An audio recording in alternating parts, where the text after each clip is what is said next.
मीरा भाईंदर शहर में लोगों के बीच उठ रहे सवाल, who is the boss. ULC प्रकरण में कलेक्टर का निर्देश मानने से मनपा कमिश्नर ने किया इनकार।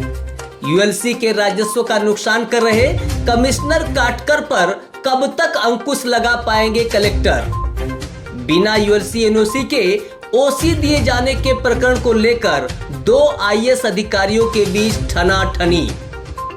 महाराष्ट्र शासन के एक आदेश के मुताबिक राज्य के सभी जिलाधिकारियों को यूएलसी का सक्षम प्राधिकारी का अधिकार भी दिया गया है, यानी कि जिले में यूएलसी से जुड़े किसी भी मामले में निर्णय लेने का एकमात्र अधिकार जिलाधिकारी को होता है।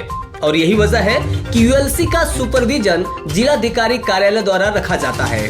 मगर अभी हाल ही में यूएलसी से जुड़े एक प्रकरण में जिस तरह थाने जिलाधिकारी अशोक सिंगारे के एक निर्देश को मीरा भाईंदर महानगर पालिका आयुक्त संजय काटकर ने मानने से इनकार कर दिया, उसे लेकर शहर के लोगों में इस बात की चर्चा होने लगी है कि आखिर थाने जिले में यूएलसी के मामले का हु इज द बॉस।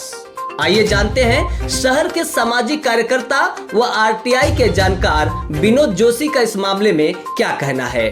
हमें जो आरटीआई में जानकारी मिली है, उस आरटीआई में मीरा भाईंदर महानगर पालिका के सिवा बहुत सारी महानगर पालिकाएं जो है उन सब के लिए ही ये निर्देश दिया गया है।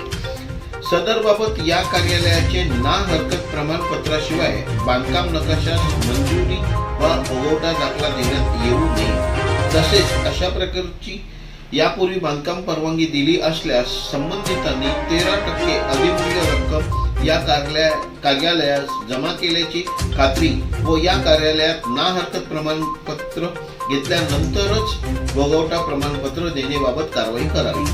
तसेच सोबतच्या यादीनुसार संबंधितांनी 13% अधिमूल्य रक्कम न भरता बांधकाम परवानगी प्राप्त केली असल्यास अशा प्रकरणी स्थगिती देण्यात यावी व त्या बाबतीचा अहवाल कार्यालयास सादर करावा। कलेक्टर साहब ने स्पष्ट वर्ड में लिखा है, अगर आपने बांधकाम परवानगी किसी को दी है या भोगवटा दाखला दिया है या नकाशे को मंजूरी दी है तो उनके पास से 13% वसूल किया जाए। अगर आपने 13% वसूल नहीं किया है तो तुरंत आप इस ऑर्डर को स्टे कर दो, स्थगिती दो और वो 13% वसूलने की प्रोसेस करो और उसकी जानकारी कलेक्टर ऑफिस में दो। दरअसल गत 4 नवंबर 2024 को थाने जिलाधिकारी ने मीरा भाईंदर महानगर पालिका आयुक्त को साफ निर्देश दिया था कि सदर बाबत या कार्यालयाचे ना हरकत प्रमाणपत्राशिवाय बांधकाम नकाशास मंजुरी व भोगवटा दाखला देण्यात येऊ नये। तसेच अशा प्रकरणी यापूर्वी बांधकाम परवानगी दिलेली असल्यास संबंधितांनी 13% अधिमूल्य रक्कम या कार्यालयास जमा केल्याची खात्री व या कार्यालयाचे ना हरकत प्रमाणपत्र घेतल्यानंतर भोगवटा प्रमाणपत्र देण्याबाबत कार्यवाही करावी। तसेच सोबतच्या यादीनुसार संबंधितांनी 13% अधिमूल्य रक्कम न भरता बांधकाम परवानगी प्राप्त केली असल्यास अशा प्रकरणी स्थगिती देण्यात यावी। और रामनगर डेवलपमेंट कॉर्पोरेशन की 8 नंबर इमारत से जुड़े एक ऐसे ही प्रकरण को लेकर जब मनपा आयुक्त को थाने जिलाधिकारी के निर्देश पर अमल करने हेतु पत्र लिखा गया, तब मनपा आयुक्त ने उक्त निर्देश को मानने से साफ इनकार कर दिया। रचना विभाग की तरफ से ये लेटर मिला है जिसके अंदर नागरिक सक्षम प्राधिकरण नागरिक संकुलन थाने, इनके यहाँ से कुछ निर्देश दिए गए थे। अगर उनको फॉलो करना सबके लिए कंपलसरी है, मैंडेटरी है, लेकिन मीरा भाईंदर महानगर पालिका के आयुक्त और नगर रचनाकार इनकी तरफ से इन्हें मानने के लिए सीधी तरीके से नकारा गया। ऐसे इस लेटर में उन्होंने लिखित में जवाब दिया है। मुझे as a RTI activist, as a social worker और दक्ष नागरिक ऐसे लगता है कि कहीं पर इस पे कलेक्टर साहब को संज्ञान लेना चाहिए।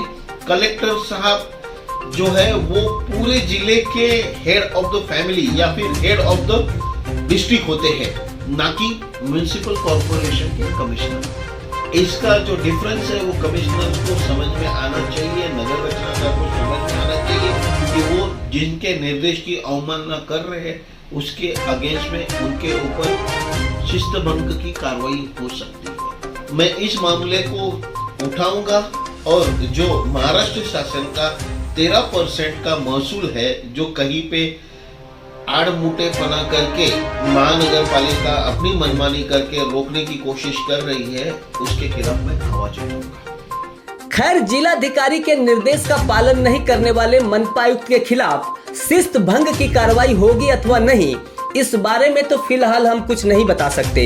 मगर लोगों के बीच उठ रहे हु इज द बॉस के सवाल पर विराम तो तभी लग पाएगा जब थाने जिलाधिकारी द्वारा इस प्रकरण को गंभीरता पूर्वक संज्ञान में लेकर इस संबंध में कोई ठोस कार्रवाई की जाएगी। हालांकि वाकई मनपायुक्त संजय काटकर द्वारा ऐसे निर्देशों पर अमल किया गया होता तो अब तक यूएलसी के करोड़ों रुपए राजस्व की वसूली हो गई होती।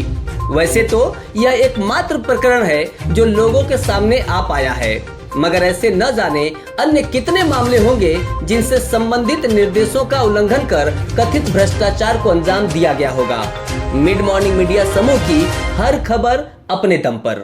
सब्सक्राइब करें mid morning media YouTube channel को और बेल आइकन दबाएं ताकि आप तक पहुंच सकें सारे ताज़ा खबरों के अपडेट